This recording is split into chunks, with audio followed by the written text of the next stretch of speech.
تو سنا ہے کہ حضرت معین الدین چشتی اجمیری صاحب رحمۃ اللہ علیہ نے داتا گنج بخش صاحب کو یہ لقب دیا. داتا کا لفظ کس نے ان کے لیے منتخب کیا ہے؟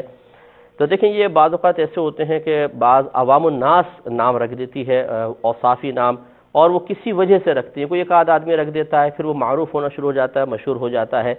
داتا کا مطلب ہوتا ہے دینے والا.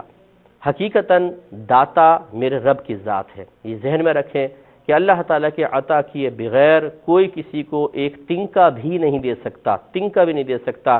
میرا رب ہی حقیقتاً سب کچھ دینے والا ہے، لیکن اسی میرے رب کی عادت کریمہ ہے، اور یہ عادت جاری و ساری ہے کہ اللہ تعالیٰ جو کچھ عطا فرماتا ہے وہ کسی سبب اور ذریعے سے ہی عطا فرماتا ہے.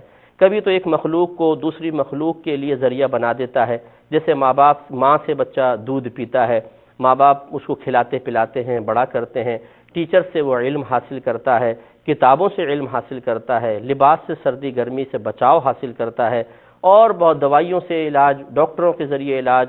تو یہ آپ سب دیکھیں کہ ایک دوسرے کی مدد کر رہے ہیں، تو ایک دوسرے کو کچھ نہ کچھ دے رہے ہیں، نفع بھی پہنچا رہے ہیں، ضرر بھی پہنچا رہے ہیں.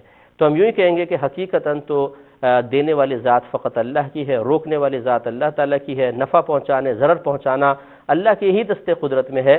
لیکن اللہ تعالیٰ جب چاہتا ہے تو ایک کو دوسرے کے لیے، ان چیزوں کے لیے وسیلہ بنا دیتا ہے.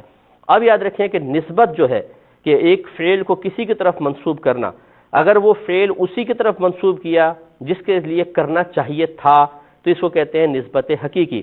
جیسے ہم یہ کہیں کہ اللہ نے مجھے پاس کروا دیا، اللہ نے مجھے بڑا کر دیا، اللہ نے مجھے شفا دے دی، اللہ نے مجھے مکان دیا ہے، اللہ تعالیٰ نے میرے کاروبار کو ترقی دی ہے.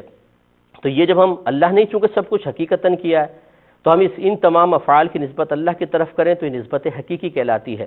اور اگر ہم مجازن کر دیں، ٹرک نے ایک بوڑھے کو کچل دیا، ٹرک نے مار دیا جان سے، انہوں نے جادو کروا کے مار دیا مثال کے طور پر، تو حقیقتاً مارنے والی ذات تو اللہ تبارک و تعالیٰ کی ہے. لیکن یہ چیزیں چونکہ وسیلہ اور ذریعہ بن جاتی ہیں تو ہمارے ہاں وسائل کی طرف بھی مجازن نسبت کر دی جاتی ہے.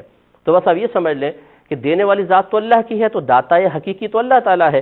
لیکن اگر اللہ تعالیٰ نے کسی بندے کو کوئی نعمت عطا فرمائی اور وہ دوسرے کو دیتا ہے، اور کوئی مجازن اس کی طرف داتا ہونے کی نسبت کر دیتا ہے اس عقیدے اور یقین کے ساتھ کہ دینے والی ذات اللہ تعالیٰ کی ہے، انہوں نے ان کو دیا، یہ ہمیں دے رہے ہیں، تو اس نسبت سے ان کو اگر داتا کہہ دیا جائے اللہ کو حقیقی داتا سمجھتے ہوئے، تو اس میں کوئی شرک کا پہلو نہیں ہوگا اور یہ بالکل جائز ہوگا.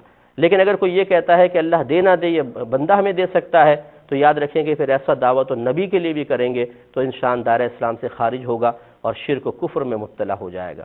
اس لیے دینے والی ذات اللہ کی ہے، اس وجہ سے وہ داتا حقیقی ہے.